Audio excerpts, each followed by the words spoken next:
Yuk, perhatiin. Kita lanjut materi.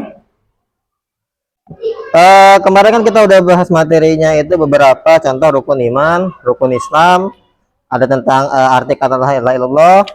Habis itu fardhu wudu, fardunya wudu, makanya itu yang saya tanya tadi. Sekarang kita lanjut ke materi selanjutnya itu mandi junub, mandi wajib ya. Jadi mandi wajib itu dilaksanakan ketika kita terjadi 6 syarat ini. Makanya yang mewajibkan mandi ada 6. Yang pertama itu ada namanya memasukkan hasyafah ke dalam farji. Boleh agak kesini dikit. Yang pertama itu memasukkan hasyafah ke dalam farji. Perhatiin ya.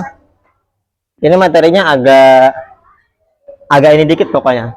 Jadi yang pertama memasukkan hasyafah ke dalam farji. Hasyafah ini bisa diartikan ya, mohon maaf, barangnya laki-laki.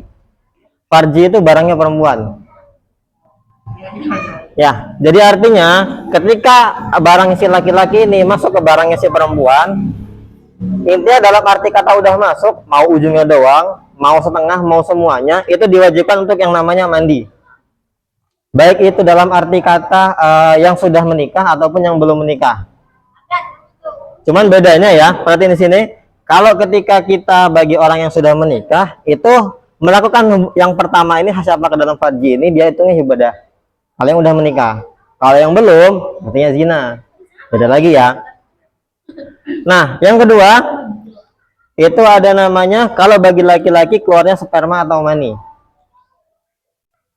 Nah, keluar sperma atau mani ini pertama bagi laki-laki baik sengaja ataupun nggak disengaja. Contoh yang tidak disengaja dengan cara yang mimpi. Misalkan lagi tidur tiba-tiba mimpi. Kita tahu sendiri kalau laki-laki ya, yang balik itu kan mimpi. Ketika bangun keluar sperma makanya wajib mandi. Ataupun yang nggak disengaja, ataupun yang secara sengaja, yang mohon maaf kalau bahasa kitanya itu onani kalau laki-laki biasanya itu. Ataupun juga bagi yang perempuan, ini lanjut ke poin yang ketiga itu namanya haid. Jadi keluar darah ya. Jadi ketika seperempuan ini keluar darahnya walaupun dikit itu langsung wajib mandi. Tapi wajib mandinya itu diarti katakan nanti setelah haidnya selesai. Jadi kalau untuk haid sendiri kan itu ada beberapa hari beda-beda ya. Ada yang mengatakan maksimal sampai 15 hari. Kalau lebih dari itu, ya itu beda lagi hukumnya. Yang keempat ada namanya nifas. Nifas ini untuk perempuan. Nifas ini keluar darah setelah melahirkan. Jadi sama ketika darah pendarahannya itu setelah melahirkan selesai, itu hitungannya dia wajib mandi. Yang kelima, untuk perempuan juga itu namanya melahirkan. Ya sama. Ketika dia melahirkan ataupun dia nifas itu wajib mandi. Yang keenam itu meninggal. Nah meninggal ini kalau mandinya agak beda. Kalau yang ini semua yang mandinya kita sendiri. Kalau yang terakhir 6 meninggal dimandiin. Tata caranya beda juga. Kalau mandi yang ini itu kan yang pertama kita niat dulu. Jadi kalau kita lagi mandi wajib itu cuma 2 yang perlu dilakuin. Yang pertama niat.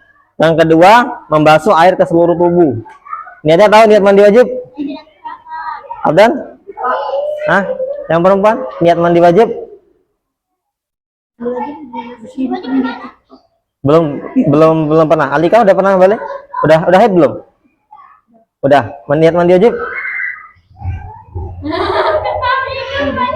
Niat mandi wajib itu nama itu ghusla wajaba lirafil hadasil akbari minal janabati lillahi ta'ala. Nanti saya tulisin.